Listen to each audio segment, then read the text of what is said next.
My bank account, written by Stephen Leacock.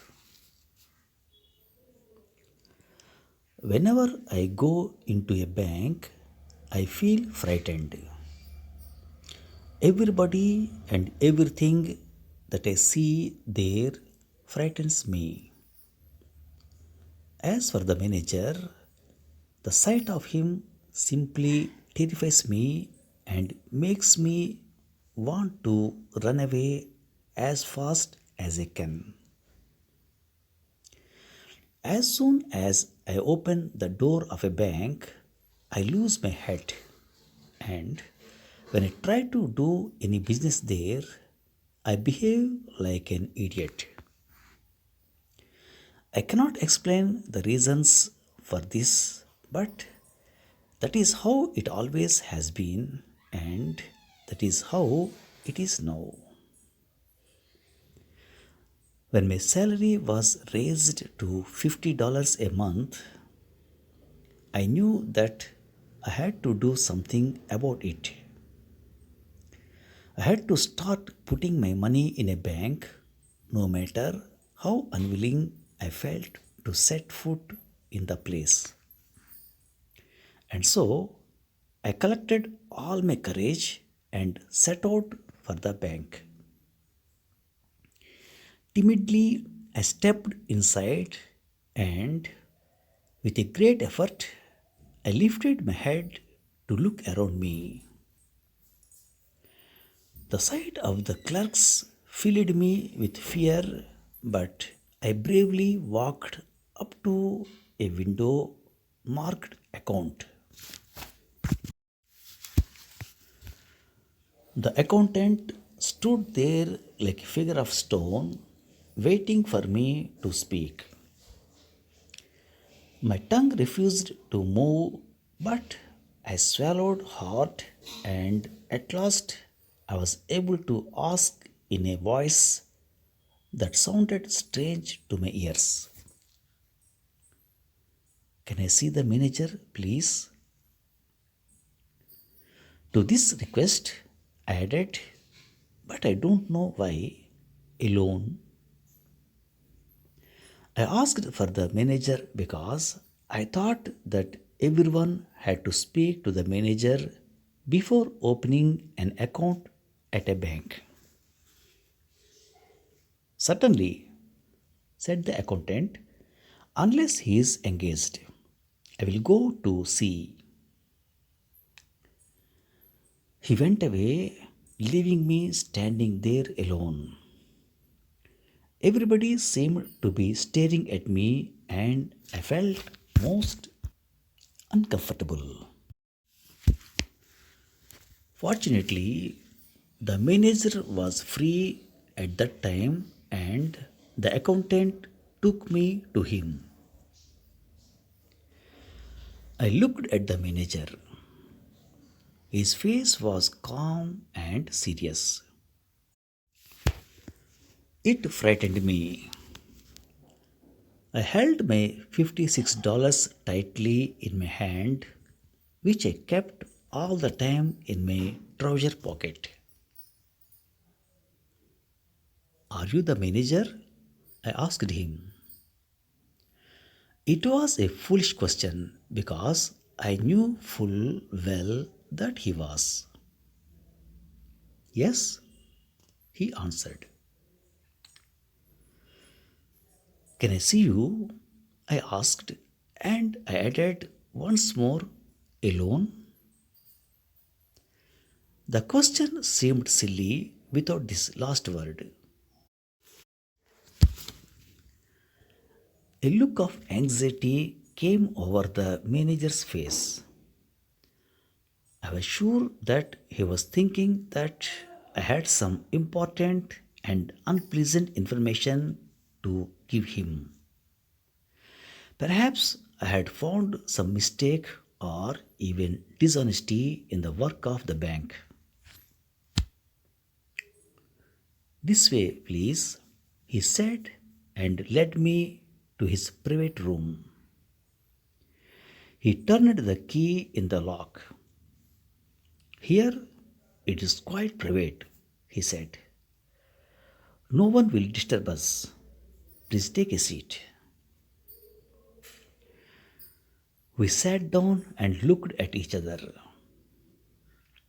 I was tongue tied and could not say a word. He broke the uncomfortable silence by saying, "You are one of the Pinkerton's detective, I suppose."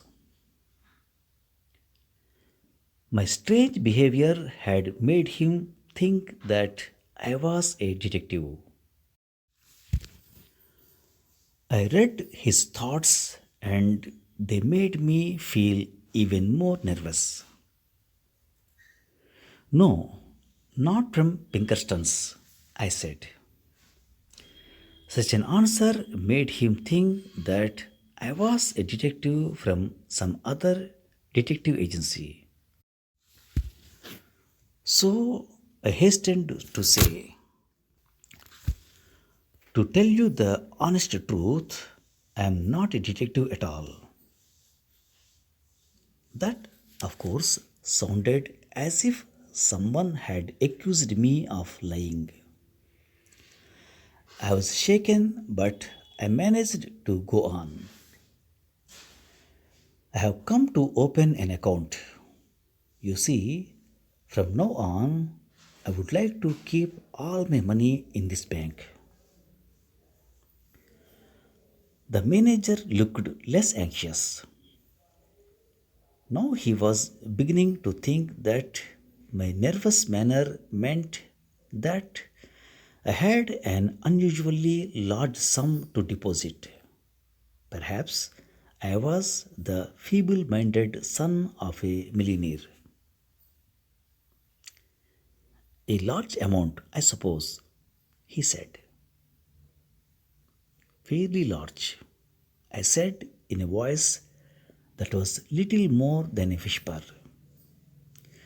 "I intend to deposit $56 now and $50 a month regularly." Without saying another word, the manager rose from his seat and walked briskly to the door. He threw it open and called to the accountant. "Mr. Montgomery, this gentleman wishes to open an account. He will put $56 in it." He turned to me and said coldly, "Good morning." His voice was loud enough for everyone to hear, and I am sure that everyone heard.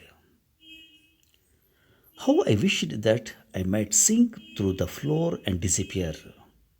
Well, I stood up and walked unsteadily to the large iron door that was open at one end of the room.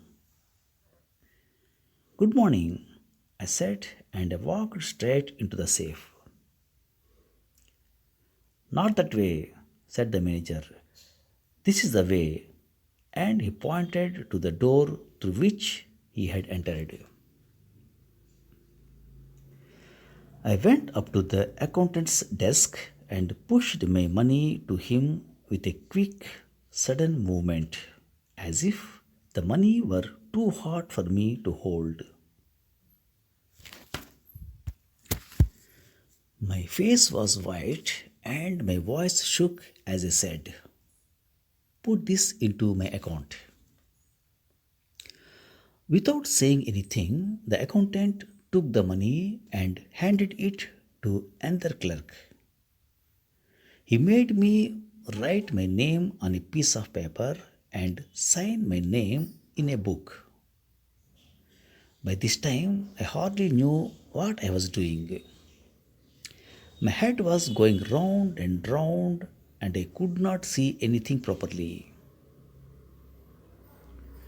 "Is it in the account?" I managed to ask in a shaking voice. "Yes," said the accountant. "Then I want to draw a check," I said. I was thinking of drawing out $6 for my immediate use. Someone handed me a checkbook, and someone else began telling me how to write out a check. Other customers in the bank were staring at me. They were thinking that I was a man who owned millions of dollars, but certainly I was not feeling very well. Somehow, I wrote something on a check and pushed it towards the clerk. He looked at it. What? Are you trying it all out again? He asked in surprise. I took the check from him and saw that I had written $56 instead of 6. At that point, I lost my head completely. It was quite impossible for me to explain my mistake. All the other clerks had stopped working and were staring at me. In my misery, I made a desperate decision. Yes, I said, all of it. You wish to draw all your money out? Every cent. You really want to close your account? Yes, I said, trying hard to make my voice sound angry. An idea had come to me. Perhaps they might think that I was offended by something they had done or said, and for that reason, I had changed my mind. I tried my hardest to look like a man who had a very quick temper, but I did not succeed very well.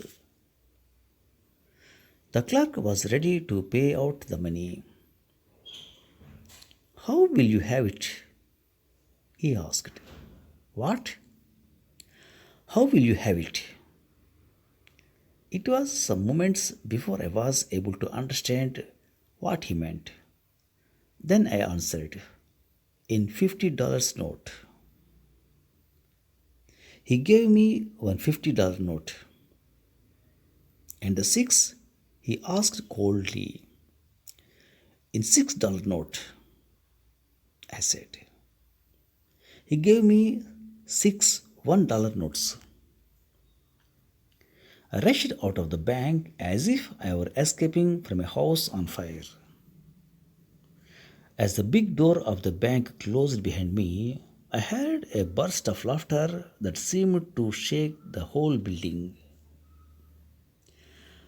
Since that time, I have never used a bank. I keep my cash in my pocket and my savings in silver dollars in a sock. Thank you very much.